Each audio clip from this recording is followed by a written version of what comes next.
U67 Hindi. Aunty जू का चेहरा तुरंत बदल गया। संत वारिस। वह उस सुंदर युवक को अविश्वास से देखती रही। आप दानव पथ के संत उत्तराधिकारी हैं। बाई जिशेंग और बाई जिक्सी दोनों के चेहरे पर गंभीर भाव थे। माय वर्चुअल लाइब्रेरी एम्पायर पर विशेष रोमांच पड़े। केवल मुंह हुआ ही उलझन में दिख रहा था। आखिर संत उत्तराधिकारी क्या है? बाई जिक्सी जानती थी कि वह समझ नहीं पाया है, इसलिए उसने धीरे से समझाया। दानव संप्रदाय के स्वामी स्वयंभू दानव सम्राट उन लोगों को संत उत्तराधिकारी कहते हैं जो दानव सम्राट के रूप में उत्तराधिकारी बनने के योग्य हैं।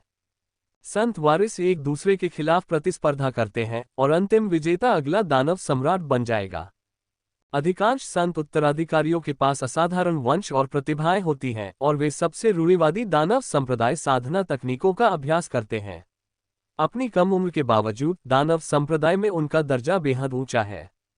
मुंह हुआ ने अपने सामने खड़े संत वारिस पर एक बार फिर नजर डाली।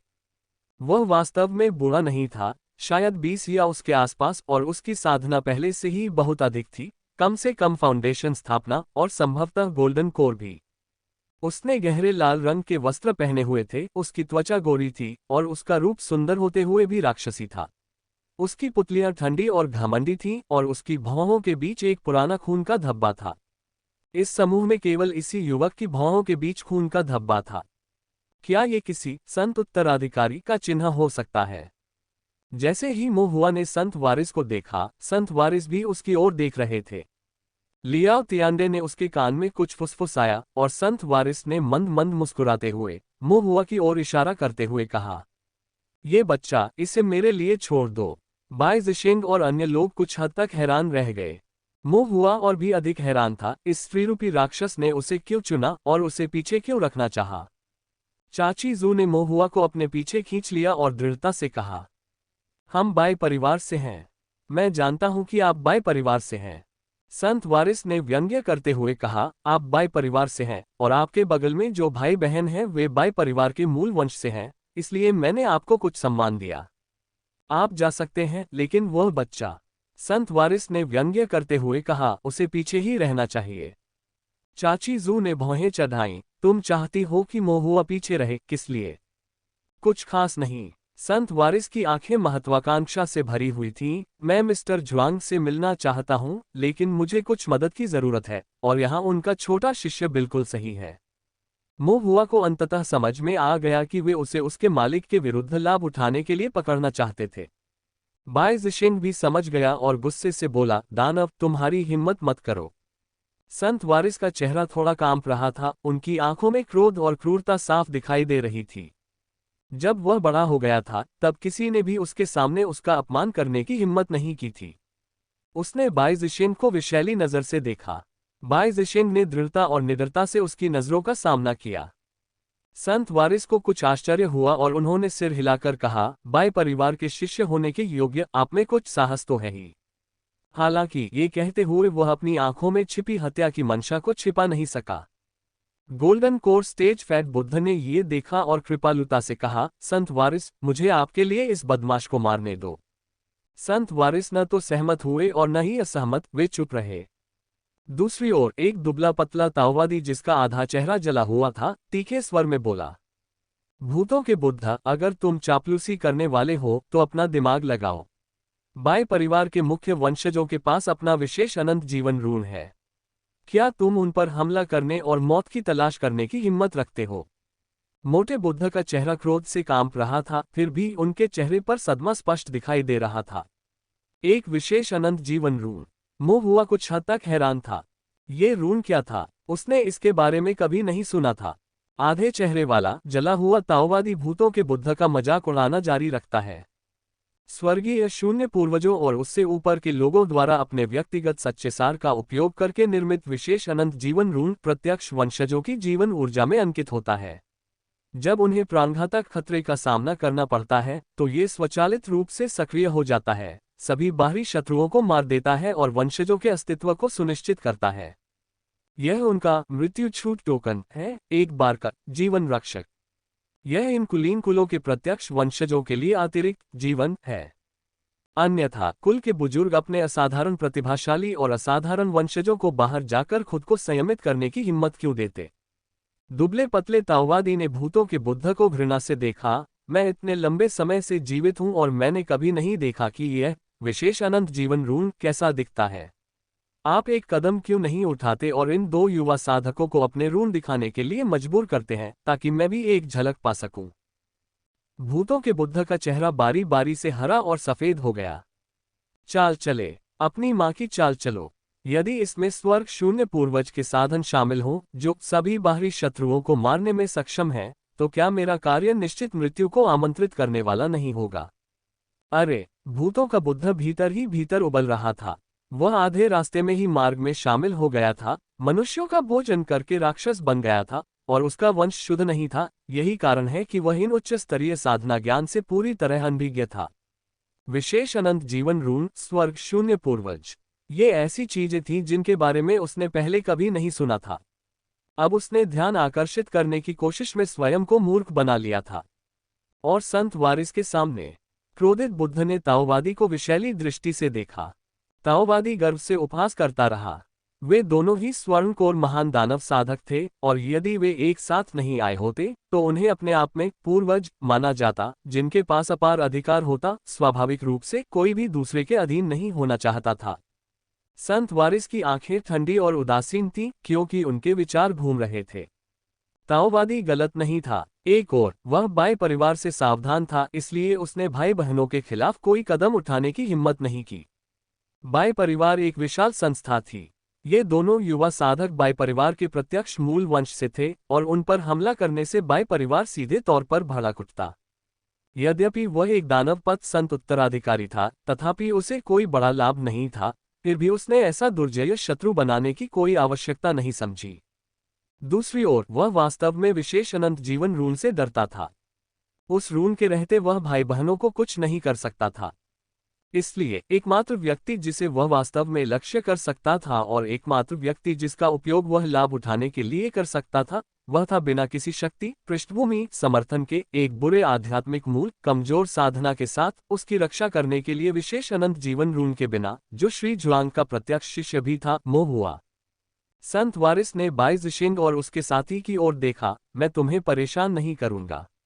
फिर उसने अपनी नजर महुआ की ओर घुमाई। लेकिन ये बच्चा मेरा है, हुआ ने ठंडी आवाज में कहा, इसके बारे में सोचना भी मत।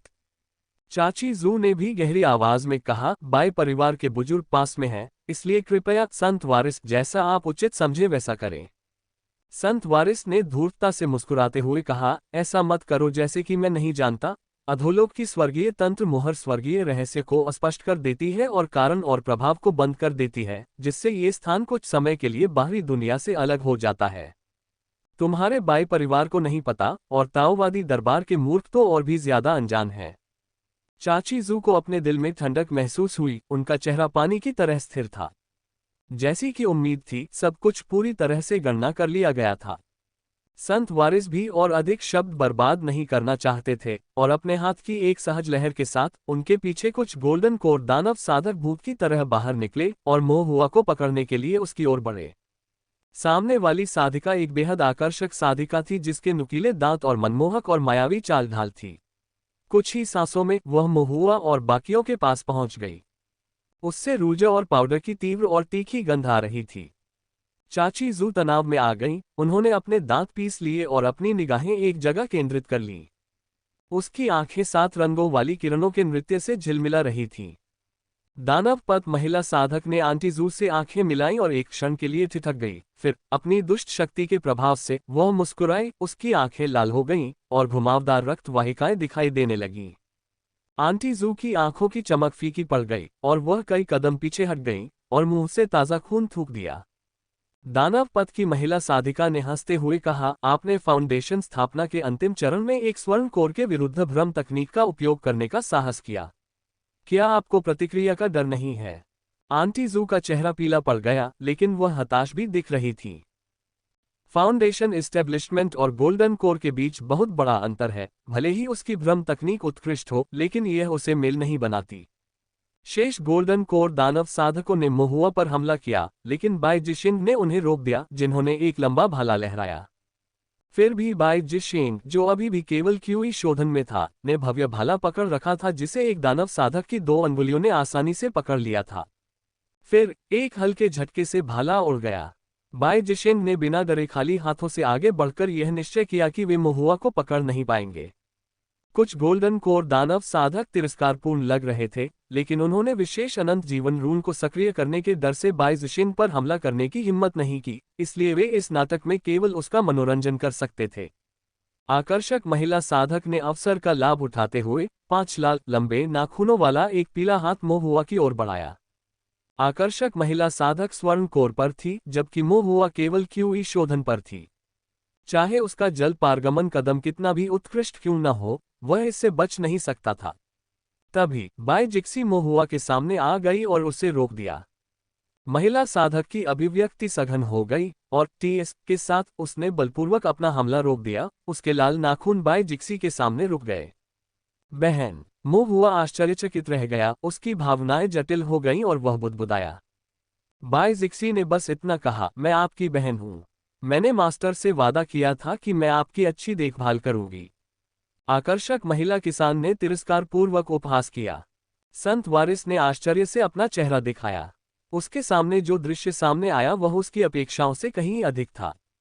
अपनी मूल योजना में संत वारिस के साथ 1 दर्जन से अधिक गोल्डन कोर महान दानव साधकों के साथ, भले ही बाई भाई बहन भय से भाग न जाएं, कम से कम वे अपने कनिष्ठ भाई को सौंपने के लिए पर्याप्त सतर्क तो होंगे। ये दोनों एक महान वंश से थे, और ये मूक बच्चा, जो दिखने में साधारण है और संभवतः साधारण मूल का है, शायद एक भटका हुआ किसान है जिसे श्री जुआंग ने किसी दूर कोने से उठाया है। बाई भाई बहन निश्चित रूप से इस बच्चे की रक्षा के लिए ज्यादा जोखिम नहीं उठाएंगे। लेकिन अब उसे एहसास हुआ कि वह गलत था। उसके संत वारिस के विरुद्ध खड़े होकर 1 दर्जन से अधिक गोल्डन कोर दानव साधकों का सीधा सामना करने के लिए क्या वे वास्तव में इस कनिष्ठ भाई का बचाव करने के लिए तैयार थे? क्यों? क्या ये बच्चा सचमुच इतना महत्वपूर्ण था? संत वारिस को इसमें रुचि हो गई और वे हंसते हुए बोले, बस उन्हें मत मारो। यदि उन्हें घातक चोटें नहीं लगती, तो इससे अनंत जीवन रून सक्रिय नहीं होगा। उन्हें वश में करो और उस बच्चे को मेरे पास लाओ। मैं देखना चाहता हूं कि इस बच्चे में ऐसा क्या असाधारण है। संत वारिस की ओर से कुछ और गोल्डन कोर दानव साधकों ने कार्रवाई की और मोहुआ के पास पहुंच गए। आकर्षक महिला साधक ने भी बाई जिक्सी की ओर हाथ बढ़ाते हुए एक भयानक मुस्कान बिखेरी। बाई जिक्सी की निगाहें तेज हो गईं और उसने अपने हाथ से एक सुनहरी लंबी तलवार निकाली। हर वार के साथ तलवार की रोशनी साफ और चमकदार होती जा रही थी, जिसमें बर्फ जैसी सफेद लपटें घुली हुई थीं। आकर्षक महिला साधक की पलकें झपक गईं और वह आश्चर्य से सोचने लगी, ये तलवारबाजी। लेकिन कुछ देर तक देखने के बाद वह शांत हो गई। अच्छा, ये केवल क्यूई शोधन है।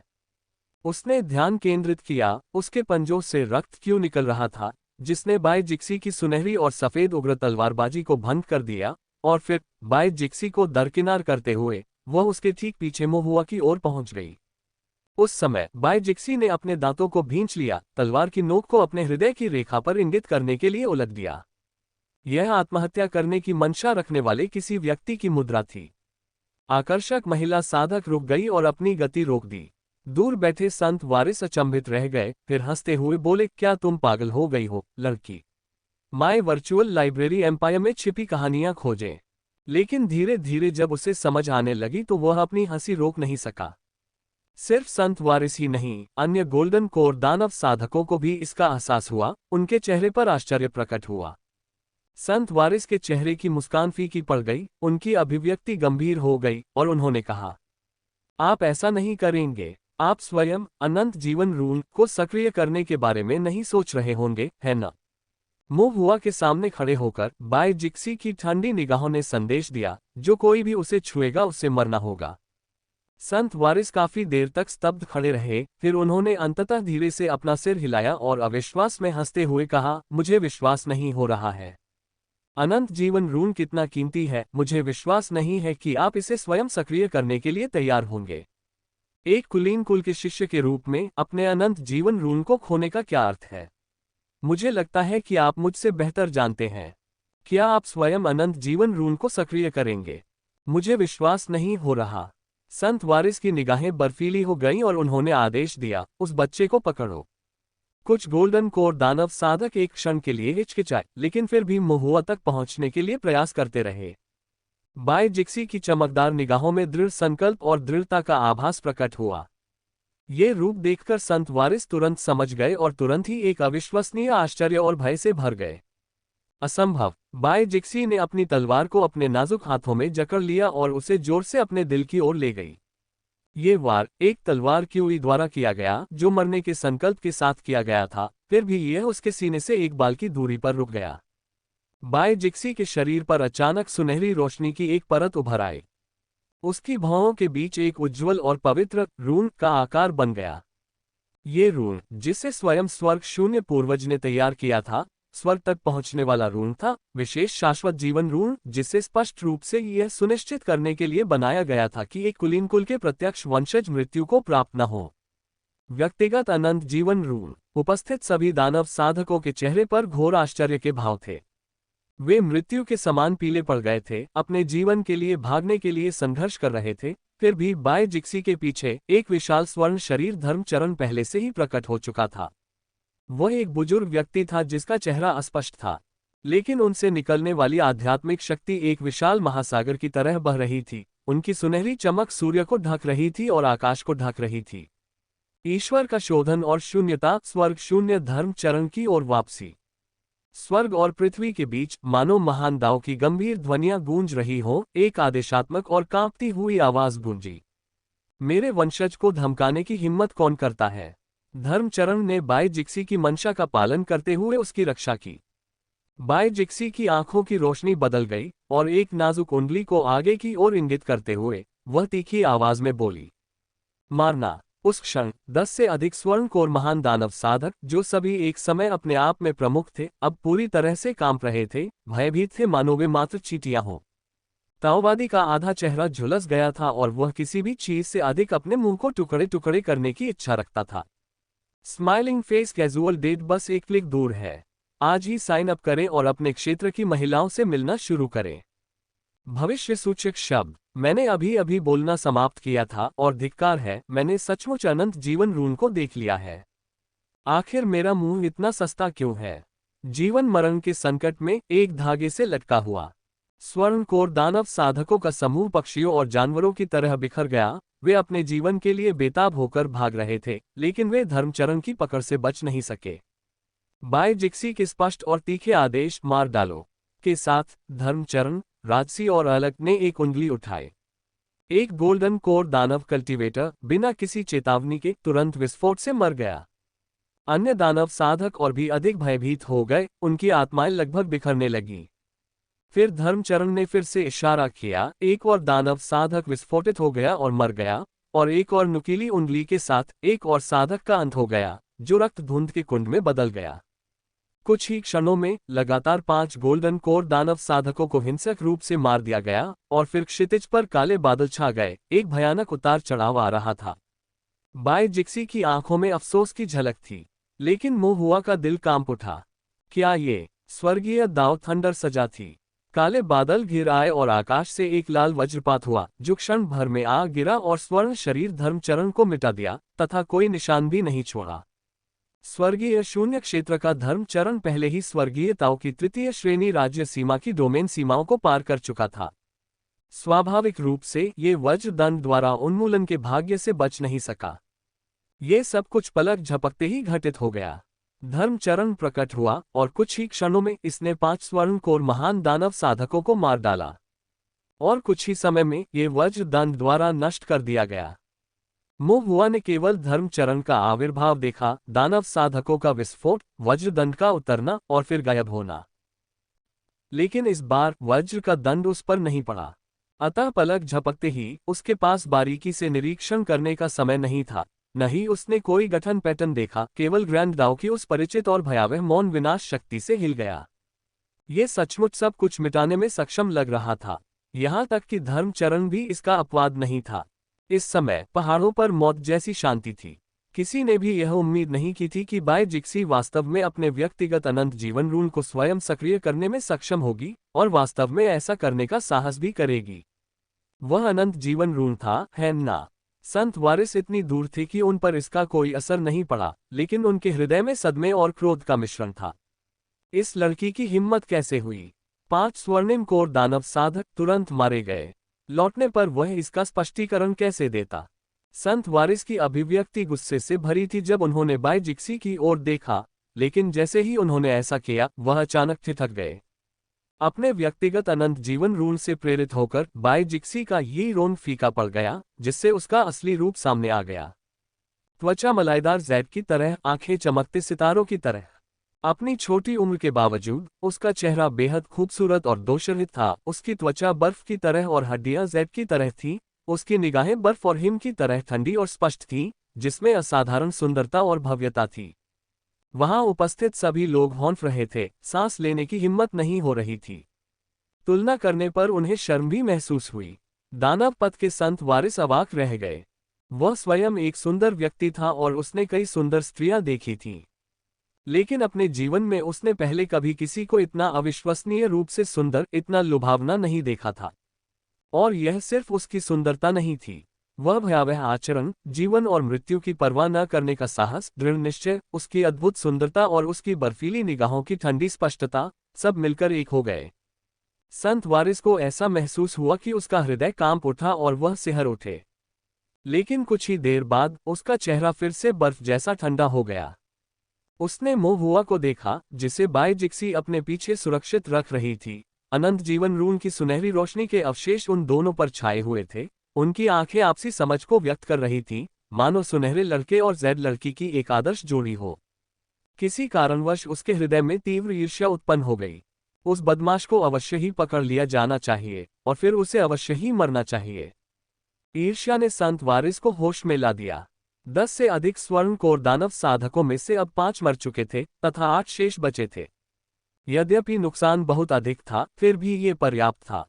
अब उनके पास प्रतिरोध करने की कोई शक्ति नहीं थी, और जब तक वह बदमाश पकड़ा जाता, न केवल उसके पास श्री जुआंग के खिलाफ सौदेबाजी का एक साधन होता, बल्कि वह जवान लड़की। संत वारिस का हृदय तेजी से धड़कने लगा।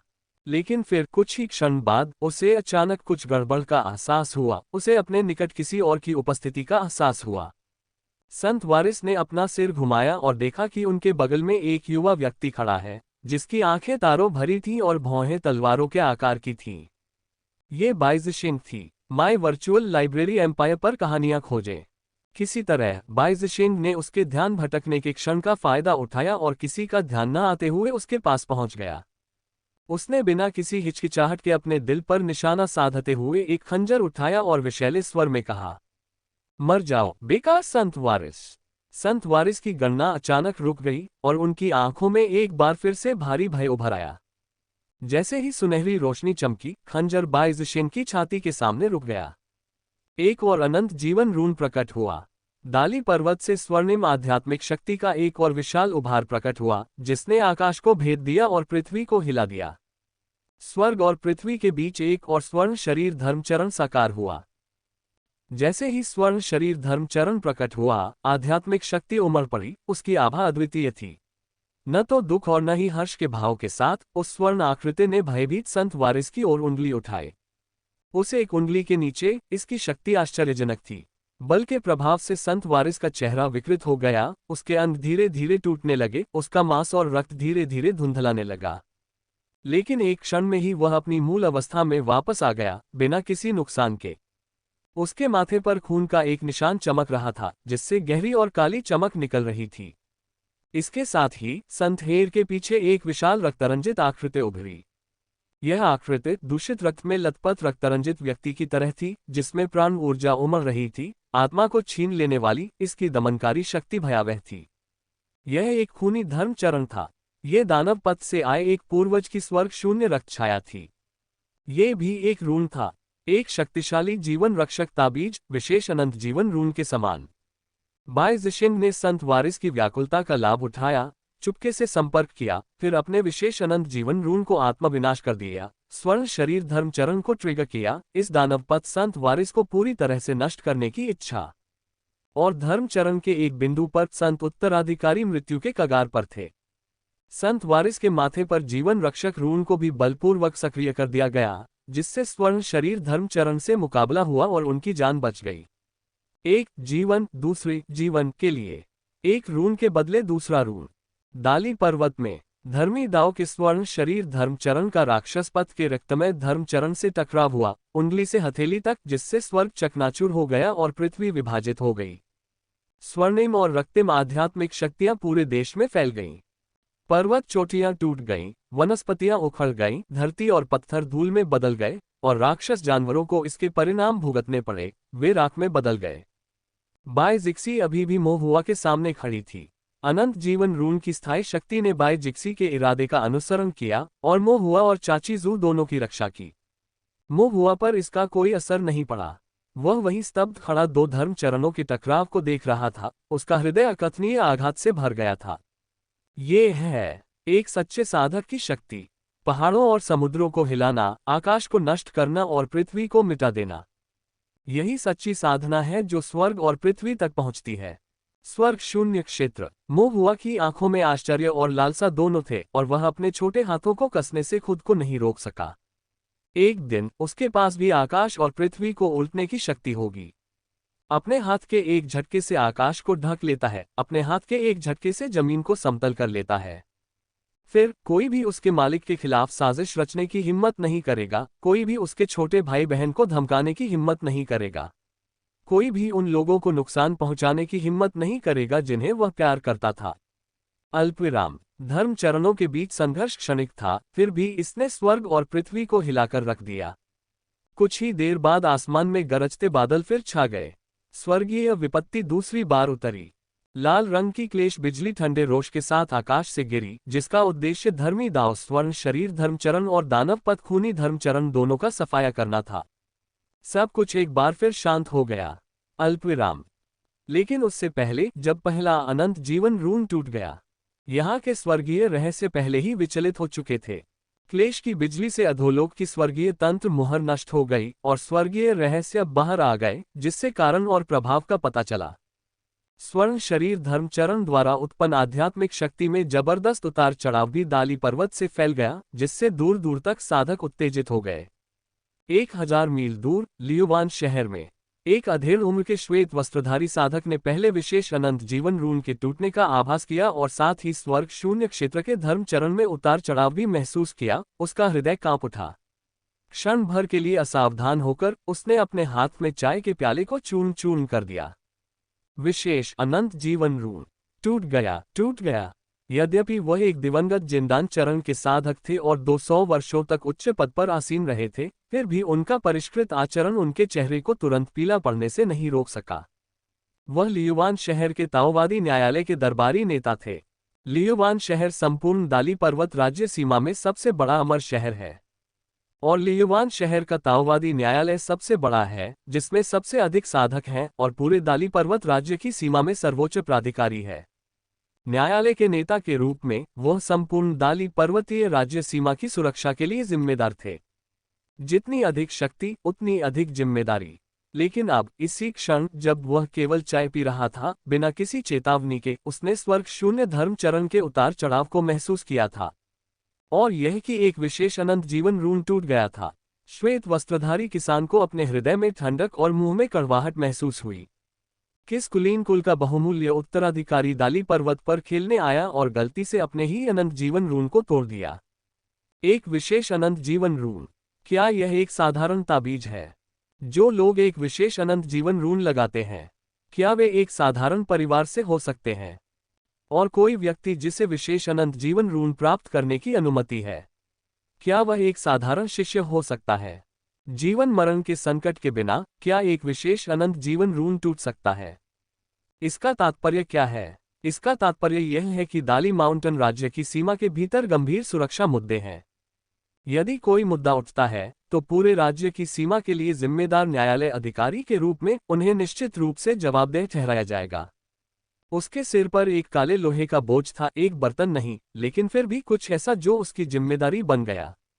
कुलीन कुलों ने स्पष्टीकरण नहीं सुना। एक बर्तन ले जाने की आवश्यकता थी और किसी को हमेशा उनके क्रोध को सहन करना पड़ता था।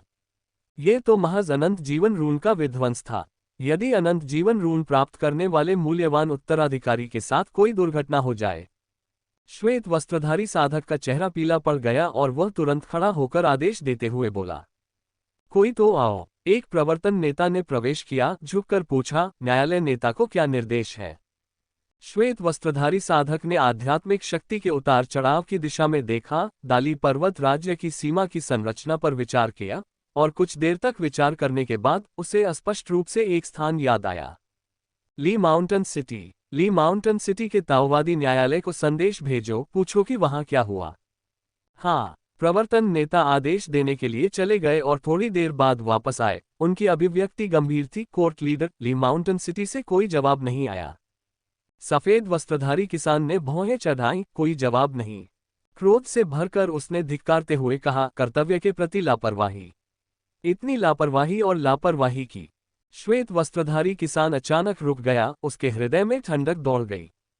कोई जवाब नहीं। क्या ये प्रतिक्रिया की कमी थी, या क्या अब कोई प्रतिक्रिया नहीं दे सकता था? क्या ली माउंटेन सिटी के ताओवादी न्यायालय के साथ कुछ हुआ होगा?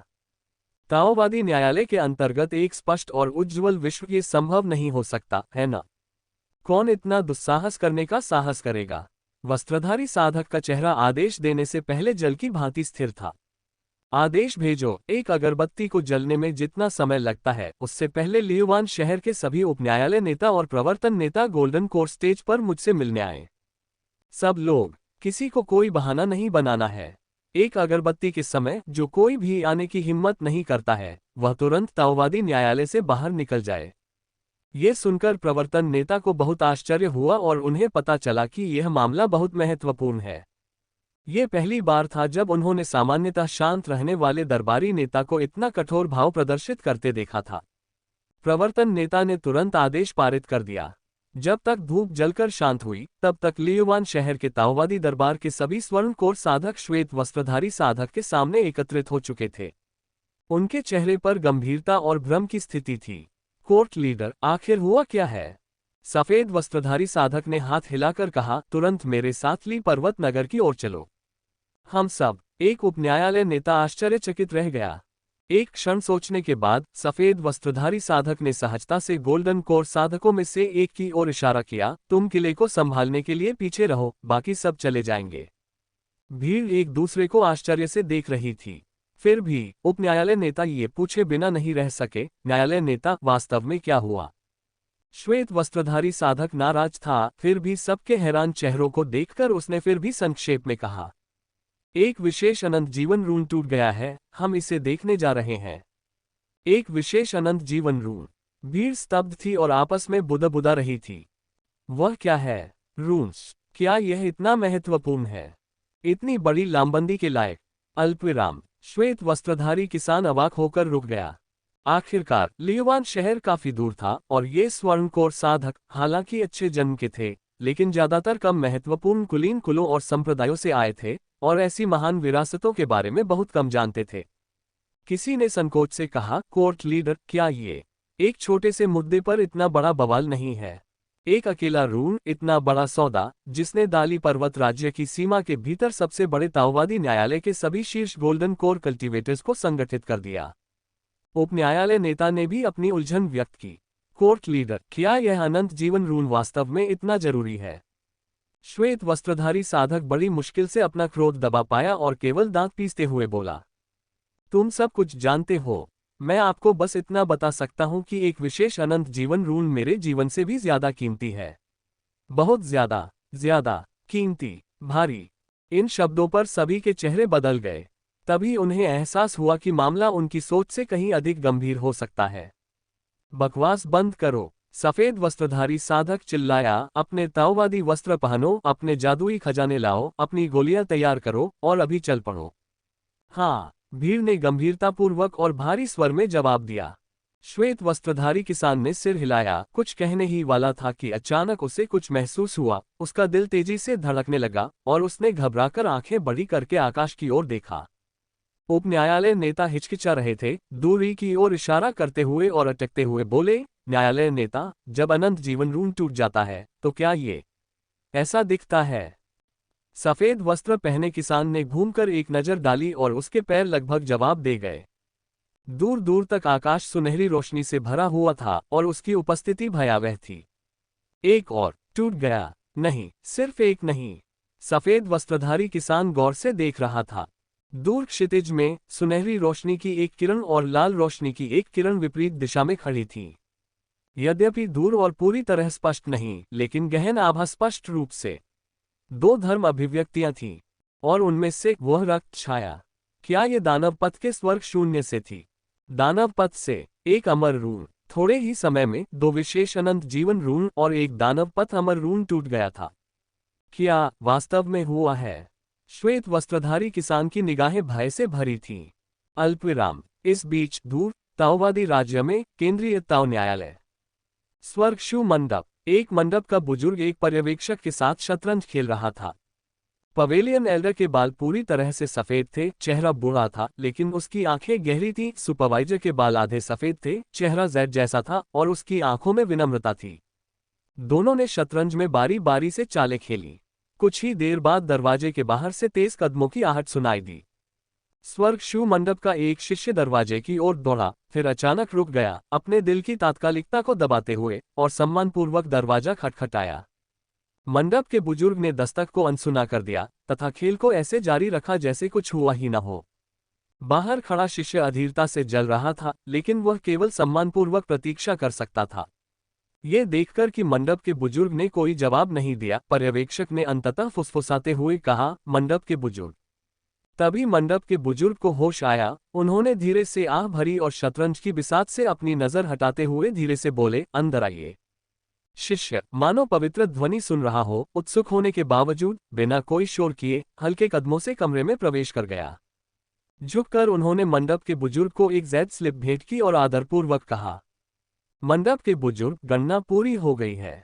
तृतीय श्रेणी दाली पर्वत राज्य की सीमा में ली पर्वत शहर। हम। मंडप के बुजुर्ग ने थोड़ा सिर हिलाया, लेकिन आगे कोई निर्देश नहीं दिया। शिष्य एक क्षण के लिए असमंजस में पड़ गया। कोई विकल्प न देखकर पर्यवेक्षक ने अपना सिर हिलाया, जेड स्लिप ली, और शिष्य से कहा, पवेलियन एल्डर को सूचित कर दिया गया है, आप संदेश पहुंचाएं। यह मामला लंबे समय से चल रहा है और अच्छी तरह से व्यवस्थित है। जो करना है योजना के अनुसार करें। शिष्य ने राहत की सांस ली और आदरपूर्वक विदा ली। एक क्षण के लिए हिचकिचाने और अपने हाथ में जेड स्लिप की सामग्री को देखने के बाद पर्यवेक्षक कुछ हद तक भावुक हो गया और बुदबुदाया, नीदर हेवनली मैकेनिज्म सील। खून के झंडे शहर को सील कर रहे हैं, एक राक्षसी तलवार जीवन पर लटक रही है। एक विशेष अनंत जीवन रून टूट गया है। अमर रून, दानव पथ का संत वारिस। अल्पविराम। अपने आप से बुदबुदाते हुए विभिन्न भावों के साथ पर्यवेक्षक मदद नहीं कर सका, लेकिन चिल्लाया, मंडप एल्डर। उद्धरण चिन्ह। हम। मंडप के बुजुर्ग ने उदासीनता से उत्तर दिया। सुपरवाइजर ने आश्चर्य से मंडप के बुजुर्ग की ओर देखा, क्या आपको ये सब पहले से पता था? मंडप का बुजुर्ग शतरंज की बिसात पर ध्यान लगाए बैठा था, उससे अपनी नजरें नहीं हटा रहा था, और उसने कोई जवाब नहीं दिया। पर्यवेक्षक ने सावधानी से कहा, शांगुआन परिवार, युन परिवार, ताओवादी रहस्यमय द्वार। उन्होंने कुछ समय पहले आपसे गणना के लिए कहा था और आपने कहा था कि आप गणना नहीं कर सकते। क्या आप उन्हें टाल रहे थे? क्या आपको पहले से ही पता था कि ली माउंटेन सिटी में क्या हो रहा है? आप। मंडप के बुजुर्ग ने अप्रसन्न होकर अपना सिर उठाया। शतरंज खेलते समय आप ध्यान कैसे केंद्रित नहीं कर सकते? सुपरवाइजर आश्चर्यचकित रह गया और अपनी मुस्कान से खुद को रोक नहीं सका। हवाएं तेज हो गईं, बादल उमड़ने लगे, अमर प्राणियों का रहस्य घटता बढ़ता रहा। क्या अब सचमुच शतरंज खेलने का समय आ गया है? मंडप के बुजुर्ग ने सिर हिलाते हुए आह भरी, ये ठीक नहीं होगा। तुम्हारा मन बेचैन और अधीर है, उसमें स्थिरता का अभाव है। ऐसे स्वभाव के साथ तुम जीते जी शतरंज में कभी प्रगति नहीं कर पाओगे। सुपरवाइजर ने चुपचाप शतरंज की बिसात पर नजर डाली। बोर्ड पर पवेलियन एल्डर के अधिकांश टुकड़े पहले ही उसके द्वारा कब्जा कर लिए गए थे। ऐसा इसलिए था क्योंकि उसने मंडप के बड़े की गरिमा का ख्याल किया था और वह कोई कदम उठाने के लिए तैयार नहीं था, इसलिए उसने दया करके मंडप के बड़े को कई टुकड़े दे दिए। हालांकि ऐसा कहना अपमानजनक लग सकता है, लेकिन जैसा कि सभी जानते हैं, स्वर्ग के मंडप के बुजुर्ग शू मंडप को दूर दूर तक एक घटिया शतरंज खिलाड़ी के रूप में जाना जाता है। अब पवेलियन एल्डर कह रहे हैं कि वह अपने जीवन काल में शतरंज में कभी प्रगति नहीं कर पाएंगे, और वास्तव में उन्हें यह नहीं पता था कि क्या कहना है। सुपरवाइजर को दिल में कुछ थकान महसूस हुई, लेकिन फिर भी उसने असहाय होकर पूछा, क्या आपको जरा भी चिंता नहीं है? किस बात की चिंता है? मंडप के बुजुर्ग ने उदासीनता के साथ कहा।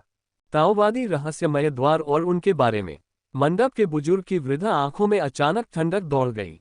क्या आप चाहते हैं कि वे जल्दी से मर जाएं? सुपरवाइजर चौंक गया, उसकी अभिव्यक्ति अधिक गंभीर हो गई। क्या आपने कुछ गणना की है? स्माइलिंग फेस कैजुअल डेट बस एक क्लिक दूर है।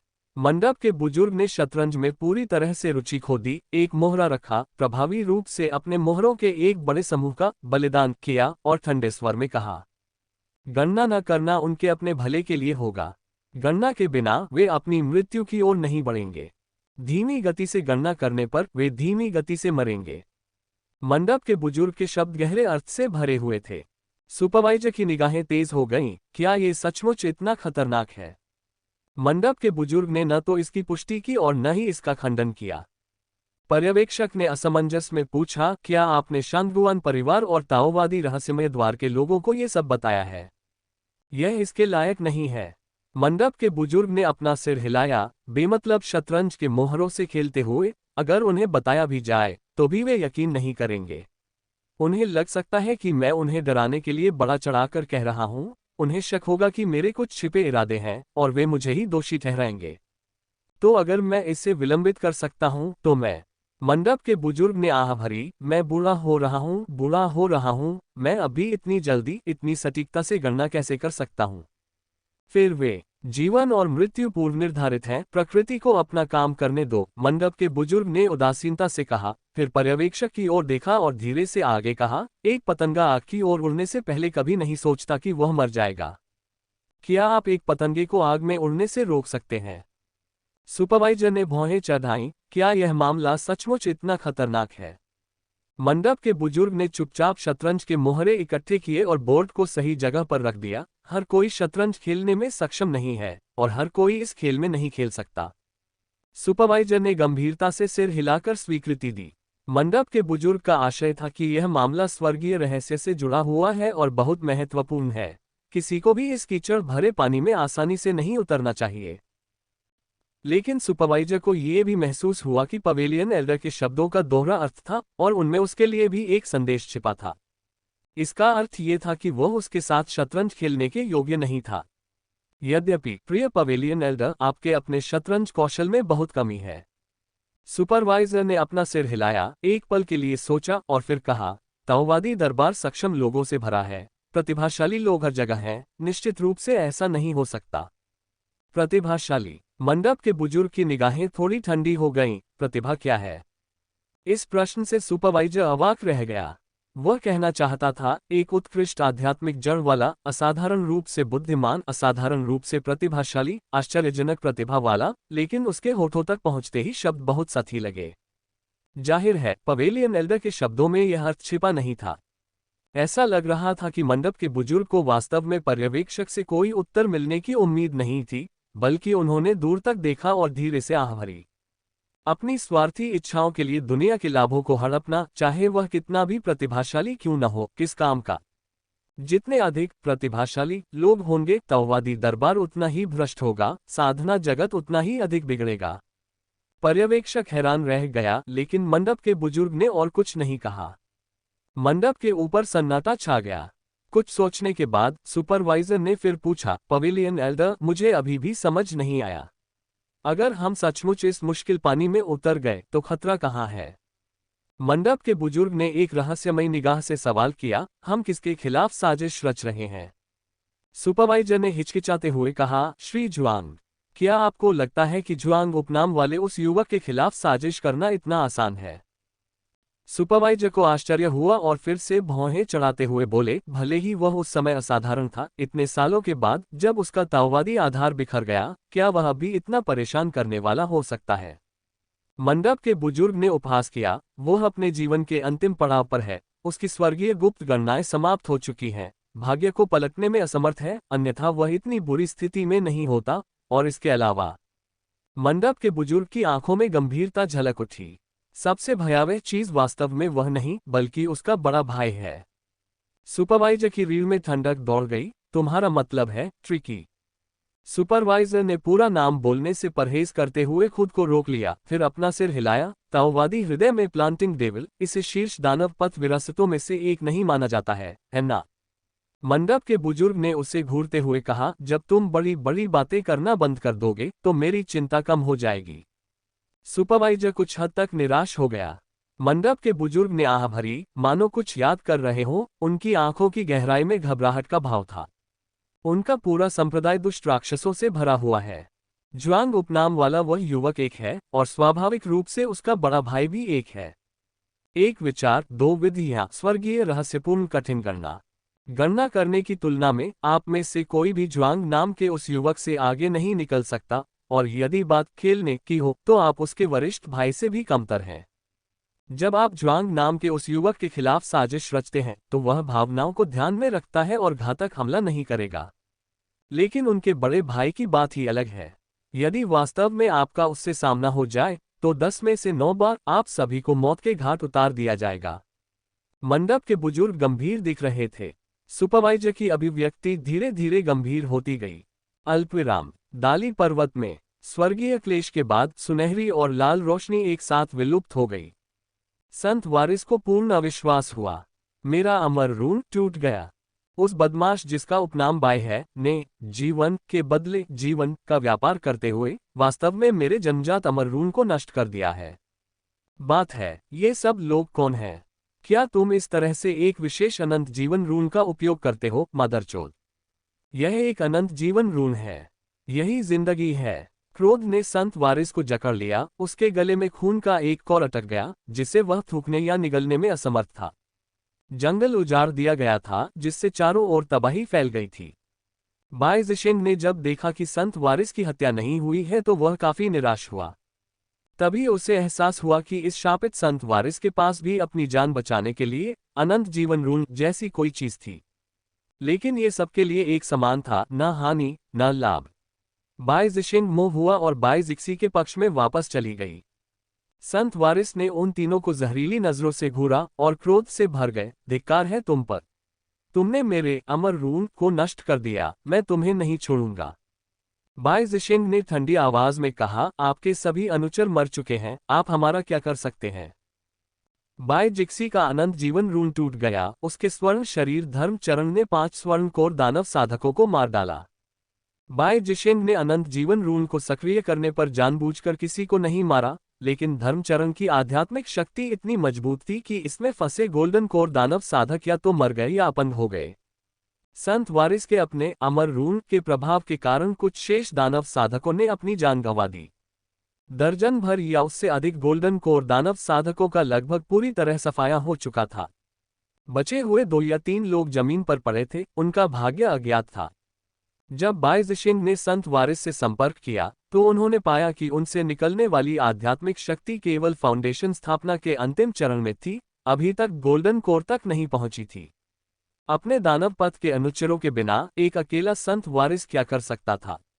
इसलिए बाय ज़िशेंग शांतचित्त होकर निडर था, यहां तक कि वह संत वारिस पर कुछ और अपमान करने पर भी विचार कर रहा था।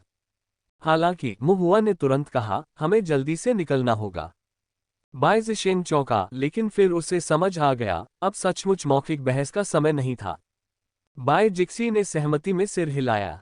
उन तीनों ने एक दूसरे को देखा और जैसे ही वे आगे बढ़ने वाले थे, उन्होंने संत वारिस को ठंडी हंसी हंसते हुए सुना। छोड़ने की कोशिश कर रहे हो?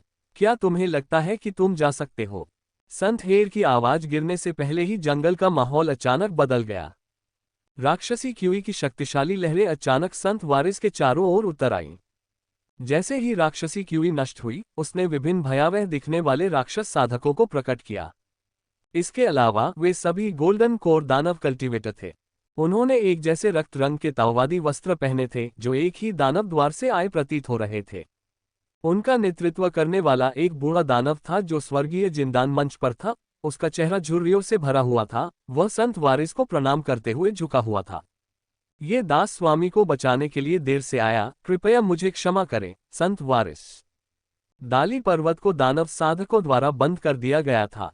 पहले के धर्म चरणों के कारण उत्पन्न भारी हलचल ने दानव साधकों की ओर से भी सहायता को आकर्षित किया।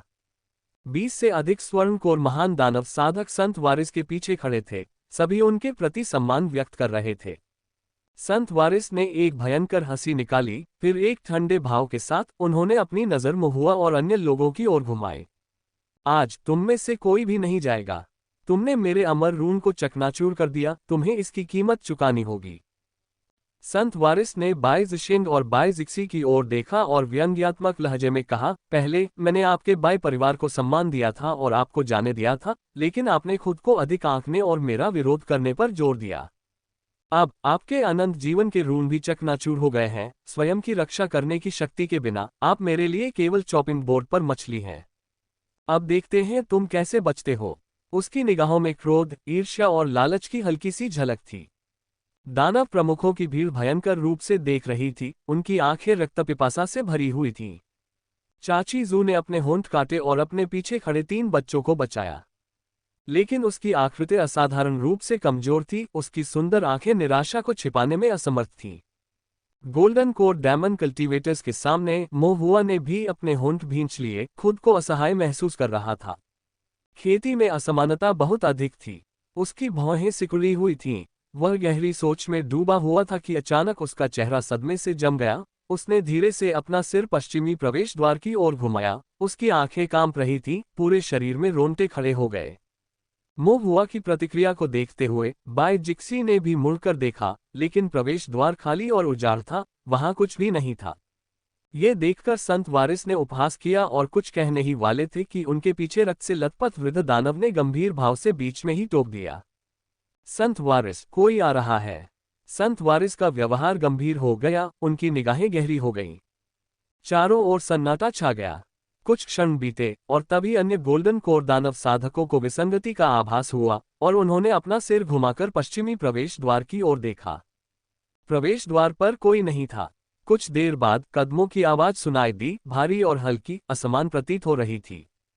प्रवेश द्वार पर एक आकृति प्रकट हुई, अस्त व्यस्त और कीचड़ से सनी हुई, गंदी और कठोर अभिव्यक्ति वाली, ताओवादी वस्त्र पहने हुए, जो ऐसा लग रहा था जैसे किसी शव से उतार लिया गया हो, जो बिल्कुल फिट नहीं था। आकाश सूर्यास्त की आभा में नहाया हुआ धुंधला हो रहा था। मरते हुए दिन की रोशनी की एक झलक उस भयानक ताओवादी पर पड़ी, जिससे उस पर एक शव सी पीली छाया छा गई। मोहुआ की सांसें रुक गईं, उसका दिल तेजी से धड़कने लगा। यद्यपि उसने पहले कभी इस ताओवादी को नहीं देखा था, फिर भी उसका आभामंडल उसे बहुत परिचित सा लगा। टोंगक्सियन शहर का बड़ा दानव फैंग शी, जिसे मृत्यु से पुनर्जीवित किया गया था। दक्षिण यू शहर का अर्धचरण ताओवादी दानव 10,000 लाशों का राजा। और वह छायादार, मृत्युतुल्य स्थिर आकृति जो उसके चेतना सागर में तब उभरती थी जब भी वह चुपचाप ताओवादी का नाम लेता था। सभी की आभा इस आदमी के समान थी। मोहुआ के दिल में एक कंपन दौड़ गया। ये वह व्यक्ति था, दानव संप्रदाय का साधक, जिसके बारे में उसके गुरु ने उससे सोचने से मना किया था। उसका उल्लेख करना तो दूर की बात थी, वह अत्यंत क्रूर और उग्र था।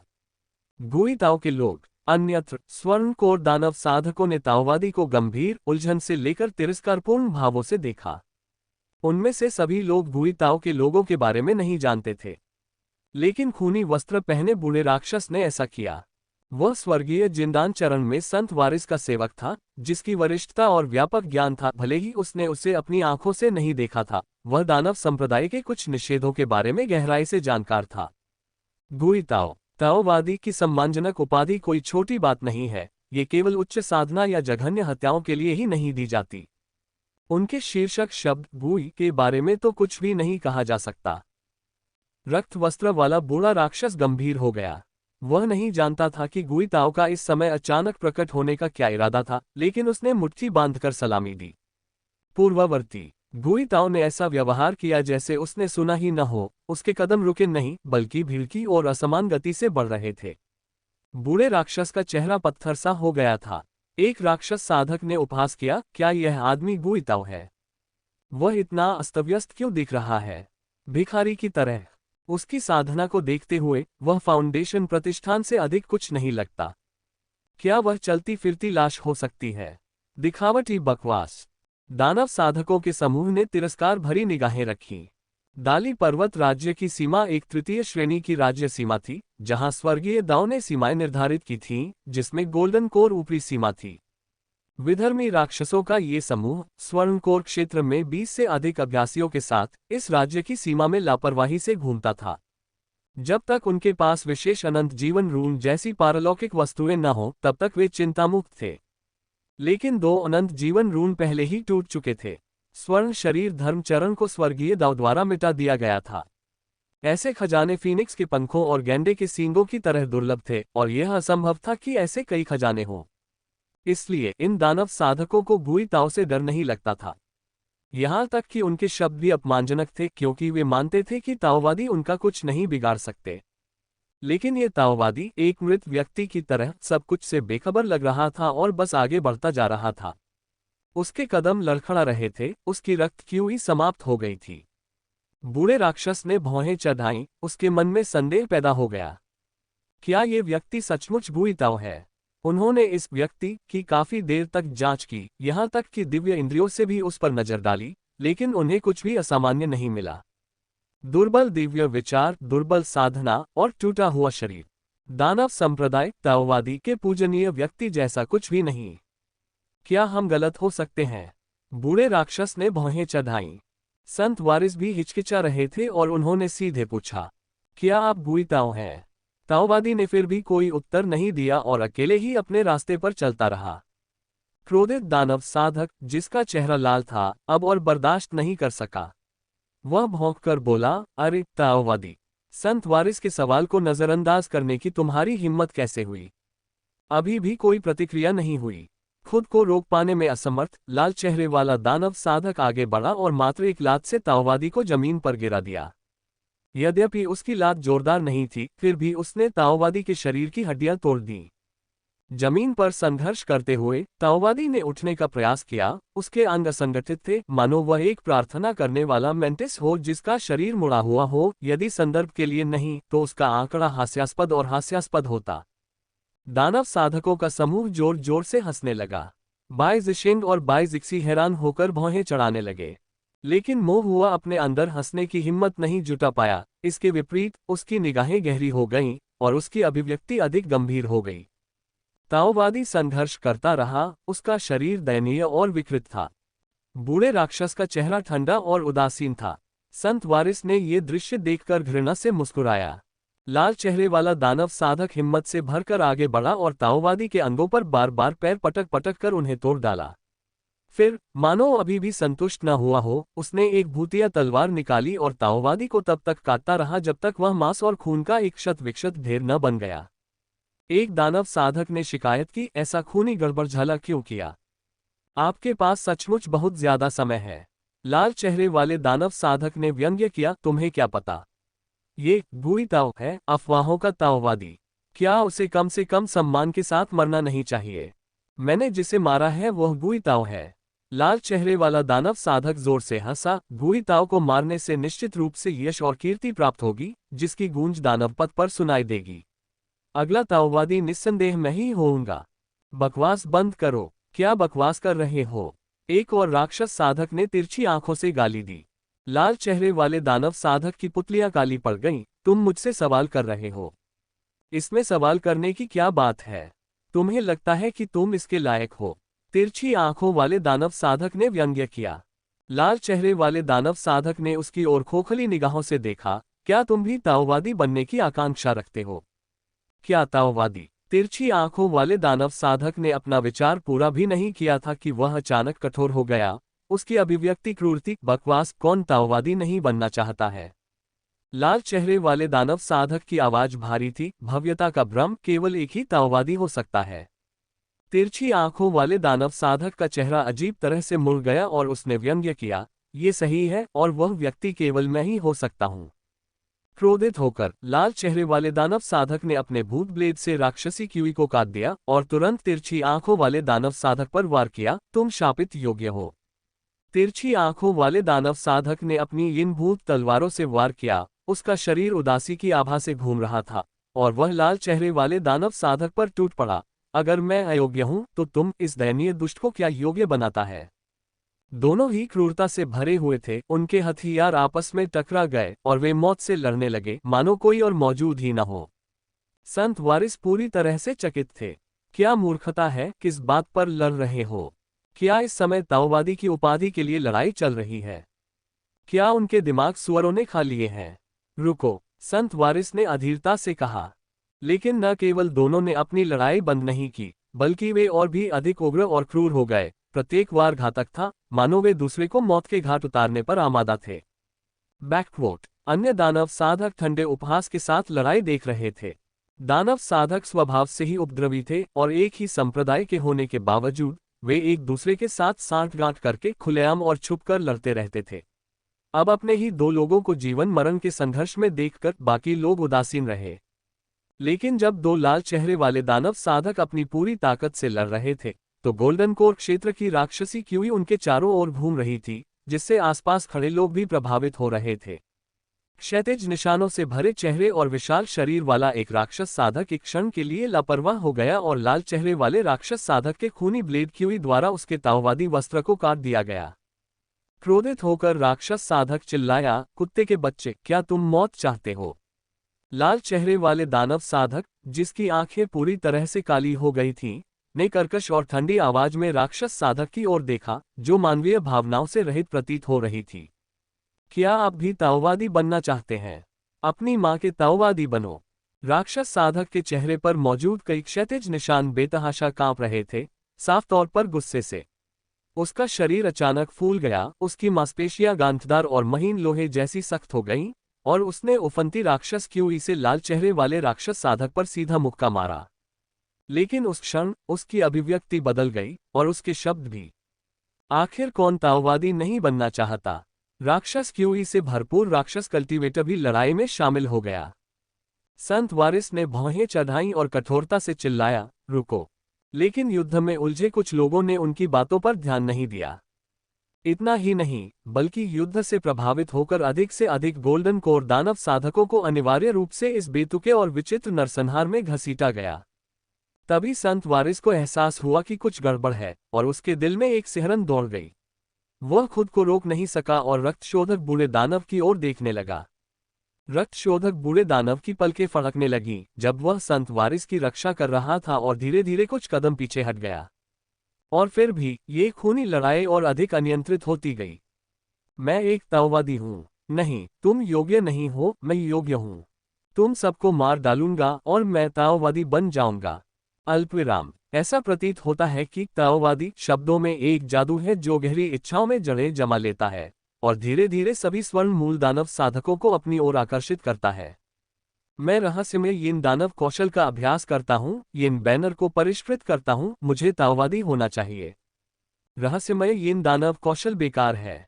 मैं राक्षस पथ का पालन करता हूँ, मानव मांस खाता हूँ, मानव रक्त पीता हूँ, मैं ताओवादी हूँ। जो भी जीवित है वह ताओवादी है, जो मरता है वह एक चींटी मात्र है। मारना, मारना, मारना। अल्पविराम। ऐसा लग रहा था कि सभी गोल्डन कोर दानव साधक अपना दिमाग खो चुके हैं और आत्महत्या के अंतहीन अथाह पागलपन में गिर रहे हैं। राक्षसी क्यूई पूरे देश में फैल गई, हर जगह खून बिखरा हुआ था। क्षितिज पर सूर्यास्त खून से लाल रंगा हुआ प्रतीत हो रहा था। शरीर ने बुरी तकनीकों से संघर्ष किया। रक्त क्यूई ब्लेड में बदल गई, राक्षस क्यूई तलवारों में बदल गई। दानव खजाने उड़ गए, खोपड़ियां, रक्त ध्वज, भूत ब्लेड, अधोलोक तलवारें, आत्मा ताबूत, शव दमन टॉवर। प्रत्येक दानव पथ की दिव्य शक्तियों को प्रदर्शित कर रहा था। ताओवादी बनने की चाह में दानव साधक अपने सबसे आदिम दानव विचारों को प्रकट करते प्रतीत हुए, जो अत्यधिक द्वेष से भरे हुए थे, एक दूसरे के प्रति नाराजगी और घृणा से भरे हुए थे, अपमान और फटकार लगा रहे थे। यहाँ तक कि एक दूसरे को काटते और फाड़ते हुए, मृत्यु तक रुकने से इनकार करते हुए वे जमकर लड़े, जोर जोर से चिल्लाए और भयंकर हंसी हंसी। पूरा दाली पर्वत एक जीवित राक्षस जेल की तरह लग रहा था। रक्तशोधक बूढ़ा दानव, जो बहुत दूर था और अभी भी अपने होश में था, अपने सामने के दृश्य को देखकर स्तब्ध रह गया और अपने व्यापक अनुभव के बावजूद वह भय और अविश्वास से कांप उठा। ताओवादी हृदय शैतान का रोपण। संत वारिस के चेहरे पर भी भय का भाव था। ताओवादी हृदय रोपण शैतान। क्या ये ताओवादी हृदय रोपण शैतान है? नहीं, ये सही नहीं था। ताओवादी हृदय में शैतान को स्थापित करने के बारे में उन्होंने जो समझा वह कुछ ऐसा नहीं था। ये कहीं भी उतना शक्तिशाली या भयानक नहीं था। 20 स्वर्णकोर दानव साधक बिना किसी चेतावनी के और स्वयं के अनजाने में दानव विचारों से प्रभावित हो गए और एक दूसरे को अंतहीन रूप से मार डाला। बूचड़खाने में सुअरों और भेड़ों की तरह जिन्हें दूसरों द्वारा नियंत्रित किया जाता है। ये भी नहीं पता कि उनकी मौत कैसे हुई। क्या ये गुई ताओ के लोगों का काम है? अल्पविराम। गोल्डन कोर दानव साधकों के बीच नरसंहार, बेतुके से लेकर तीव्र तक, भयंकर से क्रूर तक और अंततः ठहराव तक। जंगल नरक की तरह अराजकता में डूब गया। ताओवादी शीर्षक के लिए प्रतियोगिता भी समाप्त हो गई थी। 20 गोल्डन कोर दानव साधकों में से लगभग सभी मृत या घायल थे। केवल एक ही बचा था, एक लंबा और पतला गोल्डन कोर डेमन कल्टीवेटर जिसका स्वरूप औसत था। वह उस ताओवादी के पास गया जिसे पहले लाल चेहरे वाले दानव साधक ने मार डाला था और खून से सने मृत व्यक्ति के ताओवादी वस्त्र को उतारकर अपने ऊपर डाल लिया। उसके चेहरे पर विजय की एक अजीब मुस्कान फैल गई। मैं एक ताओवादी हूं। जैसे ही उन्होंने ये शब्द कहे, सभी के दिलों में एक अजीब सी ठंडक दौड़ गई। ताओवादी ने अपने अंगों को कठपुतली की तरह अजीब तरीके से हिलाया, जिससे उसकी खराब फिटिंग वाली ताओवादी पोशाक और भी अधिक बेतुकी और भयावह लगने लगी। फिर पहले की तरह वह संत वारिस की ओर चल पड़ा, मानो उस रास्ते को पूरा करना हो जो पहले अधूरा रह गया था। लेकिन इस बार उसके कदम बहुत हल्के थे। रक्त शोधक बूढ़े दानव ने अपने दांत पीस लिए और संत वारिस के सामने आकर गंभीर स्वर में कहा, बड़े साहब कृपया दया करें। ये देखकर कि ताओवादी अविचल था, रक्त शोधक बूढ़ा दानव कांपती आवाज में बोला, बड़े, वह संत वारिस है। आप और मैं दोनों ही दानव पद से हैं। आपको संत वारिस की सम्मानित स्थिति पता होनी चाहिए। संत वारिस का वंश कुलीन है। ताओवादी उपाधि के लिए प्रतिस्पर्धा करने और दानव सम्राट के रूप में सफल होने की योग्यता रखता है। बहुत संभव है कि वह दानव पद का भावी दानव सम्राट होगा। उसे किसी भी प्रकार की दुर्घटना का शिकार नहीं होना पड़ेगा। संत वारिस। अल्पविराम। लेकिन उसने जो भी कहा, ताओवादी चलता रहा, मानो वह केवल अपने ही विचारों से प्रेरित था और बाकी सब कुछ और हर कोई उसके लिए कोई चिंता का विषय नहीं था। ये देखकर कि अब पीछे मुड़ने का कोई रास्ता नहीं है, रक्त शोधक बूढ़े दानव की निगाहें ठंडी हो गईं। बहुत अच्छा, चूंकि आप दयालुता की कद्र नहीं कर पाते, इसलिए इस बूढ़े आदमी को असभ्य होने का दोष मत दीजिए। उसने अपनी आत्मा की रक्षा के लिए एक प्राचीन कांसे की आत्मा रक्षक घंटी बुलाई और फिर एक श्राप का जाप किया। उसके चारों ओर का रक्त शोधक वस्त्र मानो जीवित हो उठा और उसके शरीर की रक्षा के लिए बहते रक्त के कुंड में बदल गया। उसके सामने एक काली राक्षसी तलवार मंडरा रही थी। यह उसका अपना जादुई खजाना था। साथ ही दानव पथ में गोल्डन कोर स्टेज कल्टीवेटर्स के लिए मानक हथियारों में सबसे शक्तिशाली, सबसे दुष्ट, सबसे रैंक था। काली दानव तलवार, आत्मा की रक्षा करने वाली घंटी उसके हृदय की रक्षा करती थी। रक्त शोधन करने वाला वस्त्र उसके शरीर की रक्षा करता था तथा काली दानव तलवार का प्रयोग हत्या के लिए किया जाता था। दाली पर्वत राज्य की सीमा के भीतर स्वर्गीय दाव की बाधाओं से बंधा हुआ। रक्त वस्त्र में अंतिम चरण का स्वर्ण कोर पुराना दानव इन 3 दानव पथ खजानों को धारण करते हुए स्वर्गीय दाव के प्रतिबंधों के तहत एक साधक की युद्ध शक्ति के शिखर तक पहुंच गया। रक्त वस्त्र पहने बूढ़े दानव ने ताओवादी को अधिकारपूर्ण स्वर में देखा। जो कोई भी संत वारिस का अपमान करेगा उसे बिना दया के मार दिया जाएगा। ऐसा प्रतीत होता है कि ऐसी शक्ति ताओवादियों को वश में कर सकती है। ताओवादी वहीं रुक गया। उसकी गहरी आंखें रक्त वस्त्र वाले बूढ़े दानव से हटकर संत वारिस की ओर मुड़ गईं और उसने एक ठंडा और उदासीन वाक्य कहा, क्या आप उसकी रक्षा कर रहे हैं? उसकी आवाज सूखी लकड़ी की तरह कर्कश थी, मानो उसके गले से हवा निकल रही हो, कुछ विकृत सी लग रही थी। स्वाभाविक रूप से रक्त वस्त्र पहने बूढ़े दानव ने कहा, क्यों, क्या वह योग्य है? जैसे ही ताओवादी ने आगे बोलना शुरू किया, उसके चेहरे पर भावनाएं झलकने लगीं। यद्यपि ये आवाजें एक ही व्यक्ति की थीं, फिर भी ये अलग अलग लग रही थीं, मानो कई लोग अलग अलग स्वरों में एक ही मुख से एक साथ बोल रहे हों। स्वर शैली उदासीन थी, फिर भी उसमें दुनिया के दुख और क्रोध का मिश्रण था। क्रोध, आक्रोश, घृणा, उपहास, अवमानना, ऐसी तीव्र भावनाएं शराब की तरह गाढ़ी, स्याही की तरह घनी, सभी एक साथ किण्वित होती हैं। आप एक गोल्डन कोर हैं, एक महान दानव साधक हैं। आप इस जूनियर की रक्षा के लिए अपनी जान जोखिम में क्यों डालेंगे? सिर्फ इसलिए कि वह संत वारिस है। वह संत वारिस है। वह क्या है जो उसे संत उत्तराधिकारी बनाता है? उसे आपको आदेश देने, आपको घुटने टेकने, आपको गिड़गिड़ाने और उसे स्वामी कहने का अधिकार क्या है? सिर्फ उसके संत वारिस वंश के कारण। रक्त रेखा में ऐसी क्या खास बात है? मृत्यु के बाद क्या ये सिर्फ खून का एक तालाब, सड़ते हुए मांस का ढेर नहीं है? रक्त रेखा में ऐसी क्या खास बात है? क्यों कुछ लोग संत उत्तराधिकारी के रूप में पैदा होते हैं और अन्य लोग दास और नौकर बनने के लिए पैदा हुए हैं? सिर्फ उस सड़ी हुई त्वचा, उस सूखे हुए खून के कारण। ऐसा क्यों? ताओवादी की सभी आवाजें एक साथ मिल गईं, कर्कश और तीखी, और फिर भी वे प्रश्न करने के लिए हृदय में उतर गईं। संत उत्तराधिकारी आप क्यों नहीं हो सकते? दानव सम्राट आप क्यों नहीं हो सकते? क्या दानव सम्राट पवित्र गुरु में सच्चा बड़प्पन है? मांस और खून के एक तालाब के अलावा कुछ नहीं। जीना एक जैसा है और मरना भी एक जैसा है। अल्पविराम। जैसे ही ताओवादी की मनमोहक आवाज उसके कानों में पड़ी, रक्त वस्त्र पहने बूढ़ा दानव कांप उठा, उसका पूरा शरीर कांप उठा। वह अपने मन को स्थिर करने की पूरी कोशिश कर रहा था। नहीं, ये सही नहीं है। वह संत वारिस है, उसका संत वारिस का वंश है। ताओवादी की आवाज फिर धीमी हो गई, लेकिन उसमें एक अलौकिक शीतलता और अंतहीन मोहकता बनी रही। तो फिर उसे खा लो, उसका मांस खाओ, उसका खून पियो, उसके खून को खा जाओ, तुम पवित्र गुरु बन जाओगे। रक्त वस्त्र पहने बूढ़े दानव के पैर कमजोर पड़ गए। वह पीछे की ओर लड़खड़ाने के अलावा कुछ नहीं कर सका। उसकी आंखें भटक गईं, उसका विश्वास डगमगा गया। नहीं, ये सही नहीं है। ये ताओवादी मुझे धोखा दे रहा है। अभी तक वह स्पष्ट रूप से जानता था कि ताओवादी उसे धोखा दे रहा है, लेकिन उसके हृदय में अभी भी एक असीम इच्छा और आवेग उमड़ रहा था। हाँ, ताओवादी उसे धोखा दे रहा था, लेकिन क्या वह सचमुच उसे धोखा दे रहा था? क्या उसने जो कहा वह गलत था? क्यों मैं, एक महान स्वर्णकोर दानव साधक, एक नीच बूढ़ा सेवक बनकर घुटने टेककर दया की भीख क्यों मांगूं? क्या राक्षस मार्ग के अनुयायियों को कानूनविहीन नहीं होना चाहिए और अपनी इच्छानुसार कार्य नहीं करना चाहिए? किसी व्यक्ति को खाने में क्या बड़ी बात है?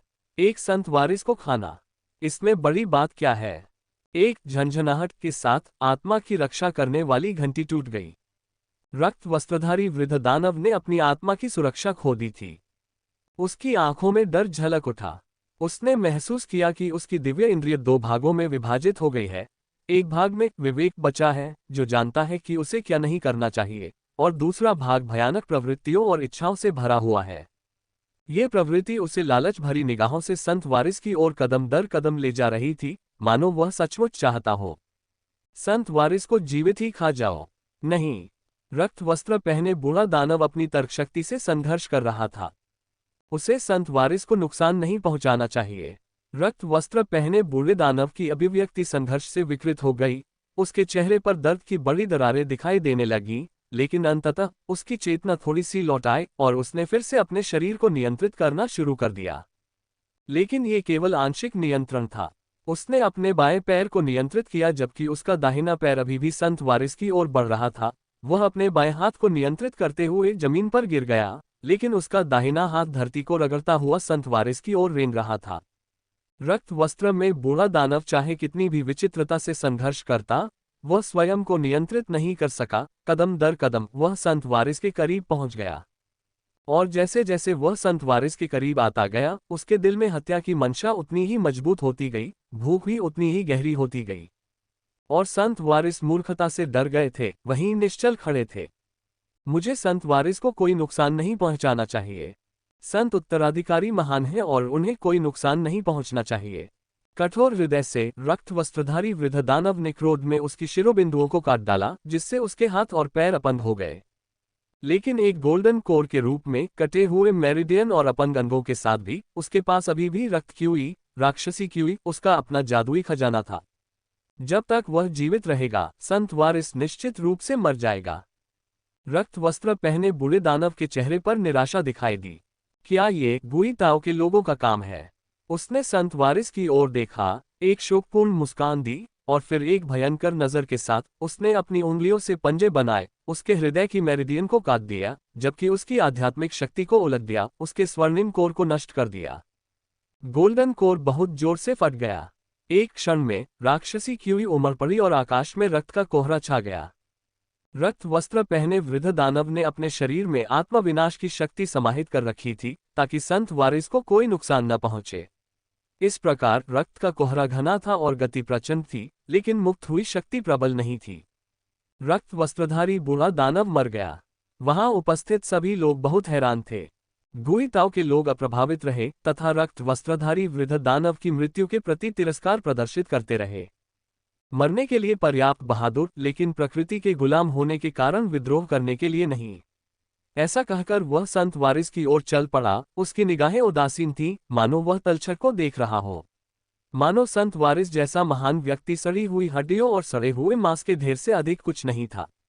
भयभीत संत हेर को अंततः होश आया। वे लड़खड़ाते हुए जमीन पर गिरे और पीछे की ओर भागने लगे। 20 से अधिक गोल्डन कोर दानव साधक सभी गुई ताओ के लोगों के हाथों मार